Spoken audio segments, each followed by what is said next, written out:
Hello बच्चों, let's see this question. The number of values of theta belong to 0, 2 pi satisfying r sin theta equal to root 3 and r plus 4 sin theta equal to 2 into root 3 plus 1 is clear. देखिए यहाँ पर हमको number of solutions या number of values find करनी किसकी, theta की. Theta कहाँ से 0 से 2 पाई के बीच में बिलोंग कर रहा है, जिसमें 0 और 2 पाई खुद भी हमारे पास इंक्लूड है. क्लोज इंटरवल चल रहा है. क्लियर. दो इक्वेशंस आपके पास यहाँ पर गिवन है. ये दोनों इक्वेशंस थीटा के लिए क्या होनी चाहिए, सेटिस्फाई होनी चाहिए. तो फर्स्ट इक्वेशन से अगर हम बात करें तो हमारे पास यहाँ पर आर की वैल्यू आ रही है √3 upon sine theta.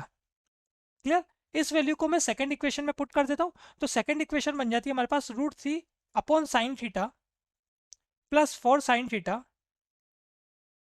Equal to 2√3 plus 2.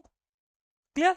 अब यहां से आगे अगर हम बात करें, इस कंप्लीट इक्वेशन को अगर मैं साइन थीटा से मल्टीप्लाई करूंगा, है ना, एलसीएम लेना या साइन थीटा से मल्टीप्लाई करना, बात एक ही है. तो हमारे पास कैसा आएगा, फर्स्ट टर्म में आ जाएगा √3 प्लस फिर आएगा हमारे पास 4 साइन स्क्वायर थीटा.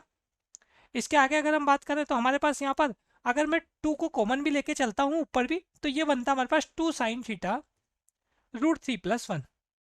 क्लियर. ये हमारे पास साइन स्क्वायर थीटा के साथ 4 चल रहा है, तो 4 साइन स्क्वायर थीटा, इसको हमने एज इट इज रखा. आरएचएस वाली जो टर्म हमारे पास है, इसको मैं एलएचएस में लेके आता हूँ. तो एलएचएस में लेके आऊंगा तो ये हमारे पास नेगेटिव में आएगी, तो -2√3 sine theta -2 sine theta plus √3 equal to 0. Clear. First two term में हमारे पास 2 कॉमन आ रहा है, साइन थीटा कॉमन आ रहा है, तो रिमेनिंग क्या है, रिमेनिंग पार्ट है 2 साइन थीटा -√3. और ऐसे हम बात करें यहाँ पर जो लास्ट की 2 टर्म है, अगर मैं इसमें से -1 कॉमन लूंगा तब जाके हमारे पास रिमेनिंग पार्ट रहेगा 2 साइन थीटा -√3. क्लियर. तो यहाँ से कॉमन आ रहा है हमारे पास 2 साइन थीटा -√3, और ऐसे जो बचा हुआ पार्ट है अब वो है 2 sine theta -1 equal to 0. Clear. तो दो नंबर का मल्टीप्लीकेशन इक्वल टू 0 आ रहा है, तो हमारे पास 1/1 दोनों को क्या करने वाले हम, इक्वल टू 0 रखने वाले हैं. तो फर्स्ट फैक्टर को अगर मैं 0 के इक्वल रखूंगा तो 2 साइन थीटा -√3 इक्वल टू 0 आएगा. इसका मतलब साइन थीटा की वैल्यू आ जाएगी हमारे पास √3/2. ठीक है. और ऐसे हम बात करें सेकंड फैक्टर को अगर मैं 0 के इक्वल रखूंगा तो साइन थीटा हमारे पास 1/2 के इक्वल आ जाएगा. क्लियर.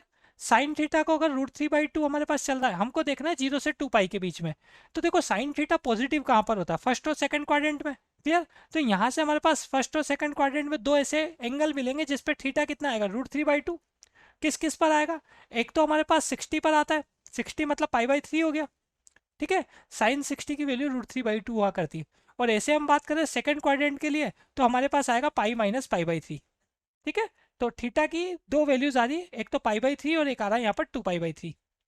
ऐसे साइन थीटा अगर 1/2 के इक्वल है तो हमारे पास 1/2 पॉजिटिव नंबर है, तो साइन थीटा पॉजिटिव कहाँ पर देखा, फर्स्ट और सेकंड क्वाड्रेंट में. तो थीटा क्या क्या हो सकता है, 1/2 तो हमको मिलेगा 30 डिग्री पर, इसका मतलब π/6. और सेकंड क्वाड्रेंट के लिए हमको पाई माइनस π/6 करना होगा. तो यहाँ से भी थीटा की दो वैल्यूज आएगी, एक π/6 आएगी और एक आएगा हमारे पास 5π/6. क्लियर. तो हमें फाइंड करना था यहाँ पर number of values of theta. तो दो वैल्यूज तो हमारे पास π/3 और 2π/3 हो गई, दो वैल्यूज π/6 और 5π/6 हो गई.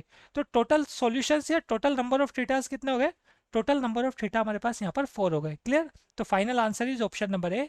Best of luck.